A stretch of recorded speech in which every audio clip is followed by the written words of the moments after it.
Today we're going to talk about bases in vector spaces. To this end, let's first review the idea of linearly independent sets and linearly dependent sets. Let's say that V is a vector space over field F, and let's choose a finite subset S of V. We say that S is a linearly dependent set if there exist scalars a1, a2 through an, not all zero, so that we have a non-trivial expression of the zero vector. What that means is we can have a sum, a1 times the vector u1, plus a2 times the vector u2, plus an times the vector u sub n is equal to the zero vector capital O. If we cannot find scalars not all zero, where this is the case, then we say S is a linearly independent set. We found a result that helps us to determine when a set S is linearly dependent. Let's start with the set T inside of our vector space V, which is a linearly independent set. We'll choose a vector, lowercase v, that is not in T, and let's let S be that set where we just adjoin one more vector to the set T. Then lowercase v is in the span of T if and only if S is a linearly dependent set. This is a concept that we'll use later on in the course.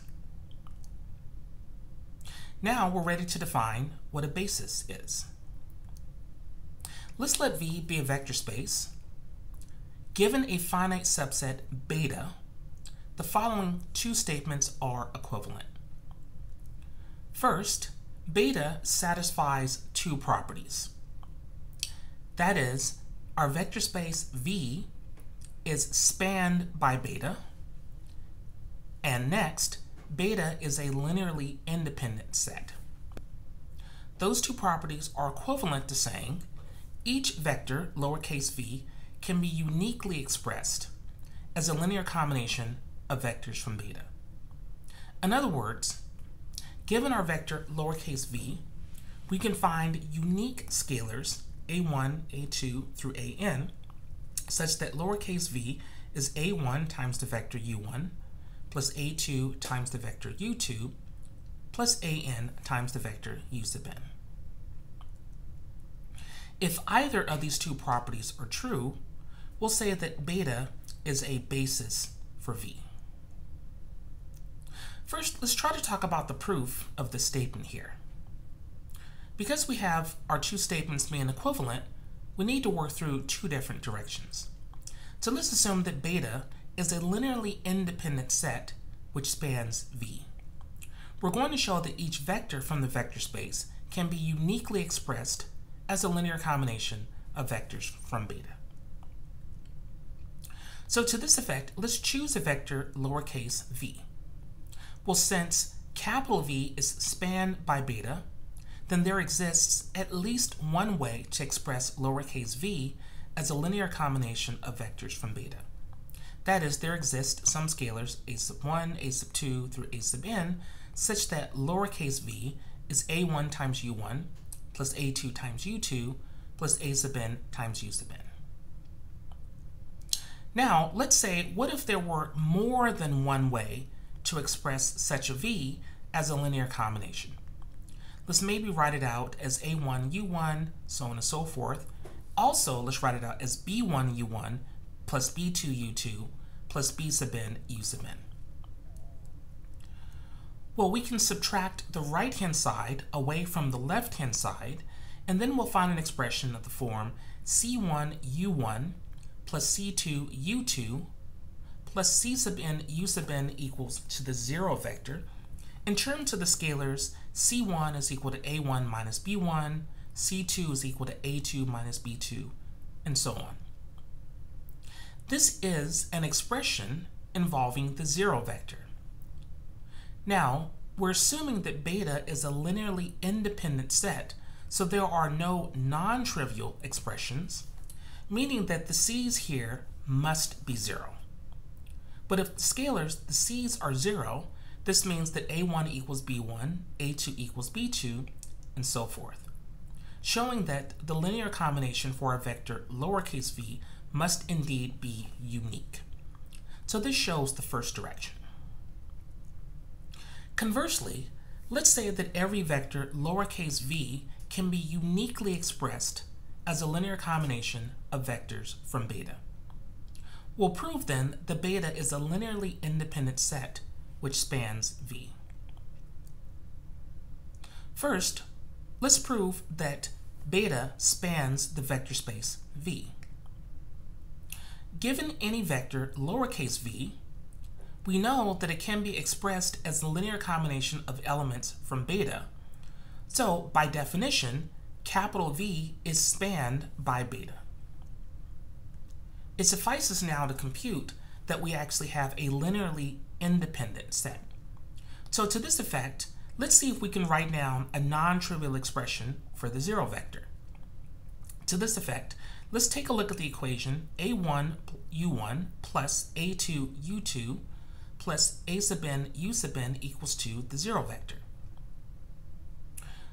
We're looking for all solutions a1, a2 through a sub n. Well, we already know what one solution is, namely I could choose a1, a2, a sub n all equal to the 0 as a scalar. This means that we have one way to express the zero vector as a linear combination. But remember our assumption. We're assuming that every element from the vector space V can be uniquely expressed as a linear combination of elements from beta. Since we have one way to express the zero vector, this must be the only way to express the zero vector, meaning that we have no non-trivial expressions of the zero vector, therefore proving beta must be a linearly independent set. We'll spend the rest of the time today going over various examples of bases. In most of what we'll do here, let's let V be m-dimensional space.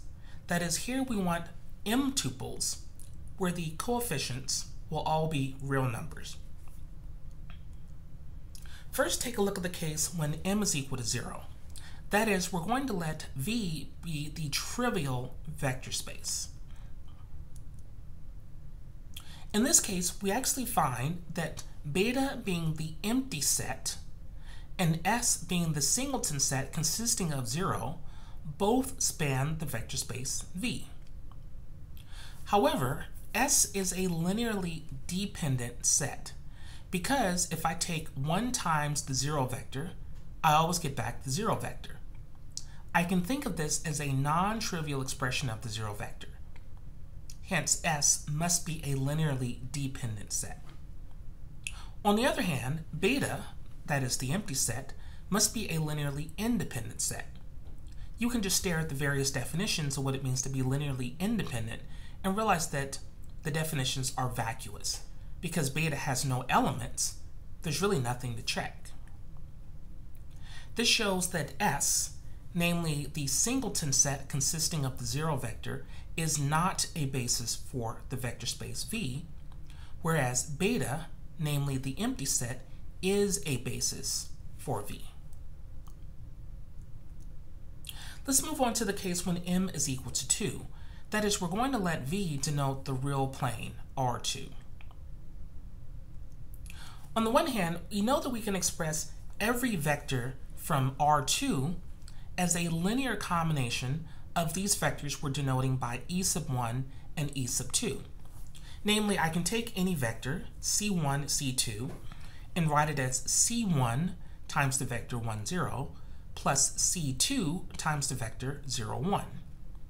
So S is a set that spans R2. We're going to use this now and actually write down a much more general result. Let's let A and B be real numbers that are not both 0. And let's consider the following vectors, u sub 1 and u sub 2, that you see here on your screen. For example, if A equals 1 and B equals 0, then u sub 1 is just e sub 1, and u sub 2 is just e sub 2.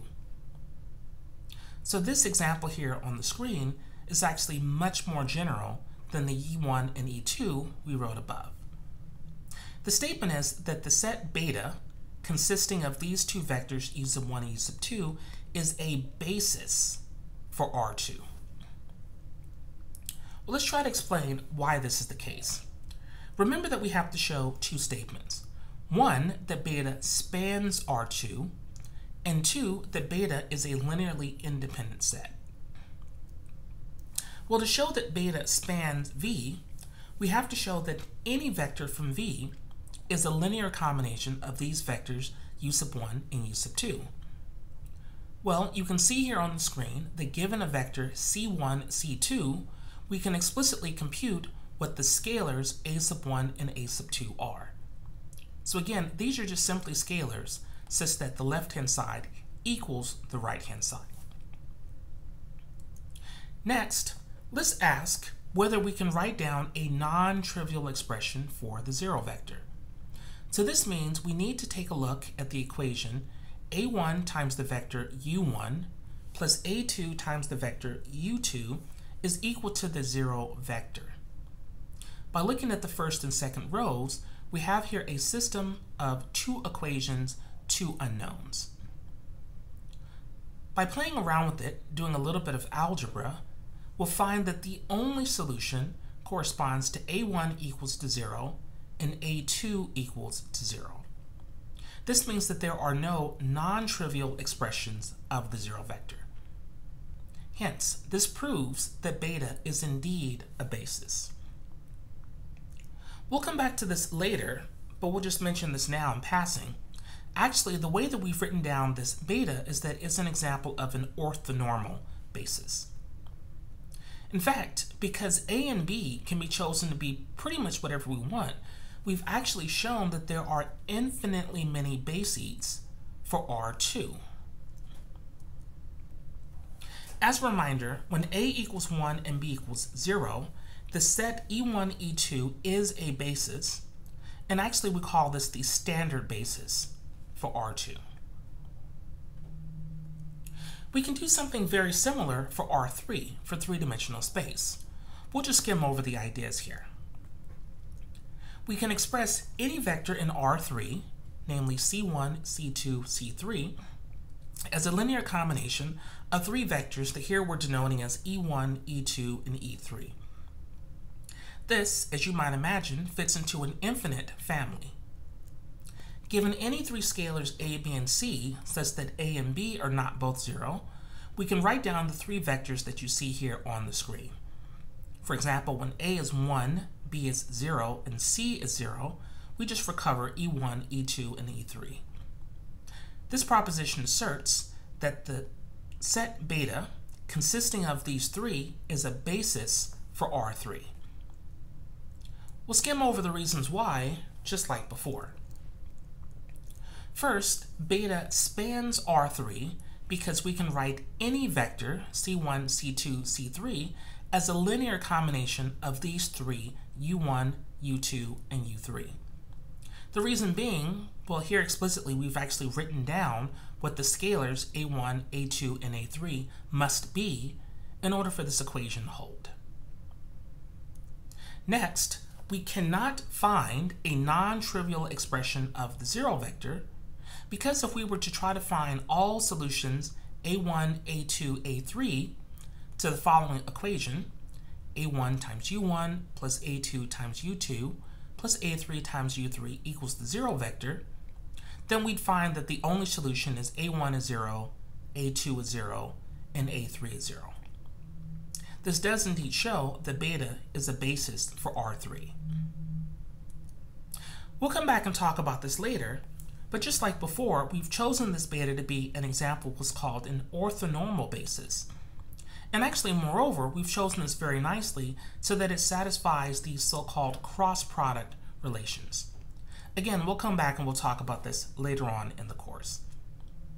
All of this does actually show that there are infinitely many bases for R3. Again, we can pretty much choose A, B, and C to be any three real numbers that we want.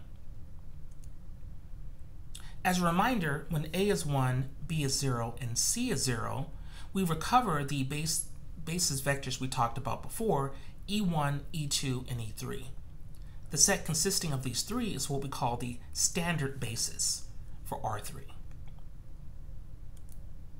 Here's a couple more examples that help explain how the previous examples fit into a much larger family.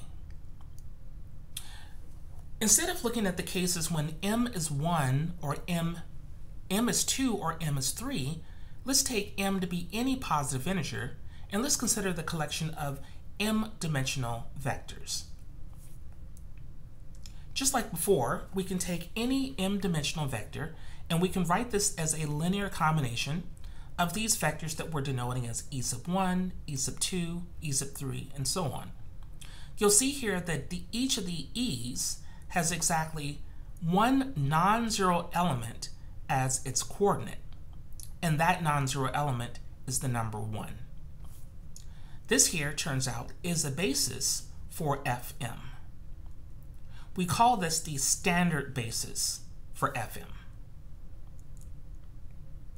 But there's nothing special about doing this for m-dimensional vectors. We can really do this for m by n matrices. That is, these are arrays where we'll have m rows and not just one column, but n columns. Remember that we denote a subscript ij as the entry in row I and column j.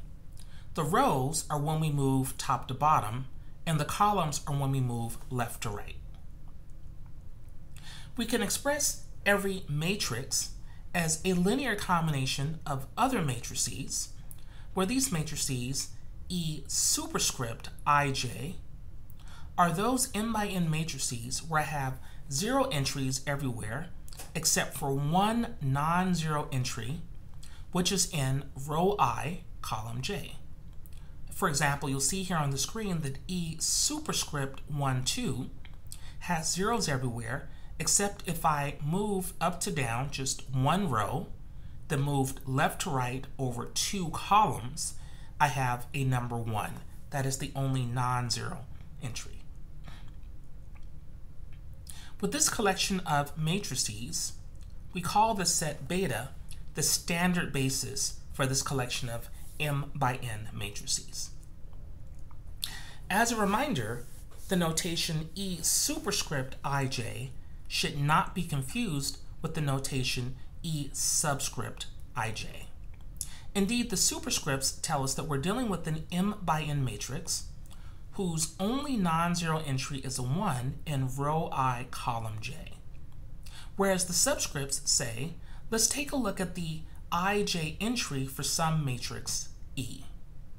We'll come back and we'll discuss these matrices in much more detail as the course goes on. But thanks for listening.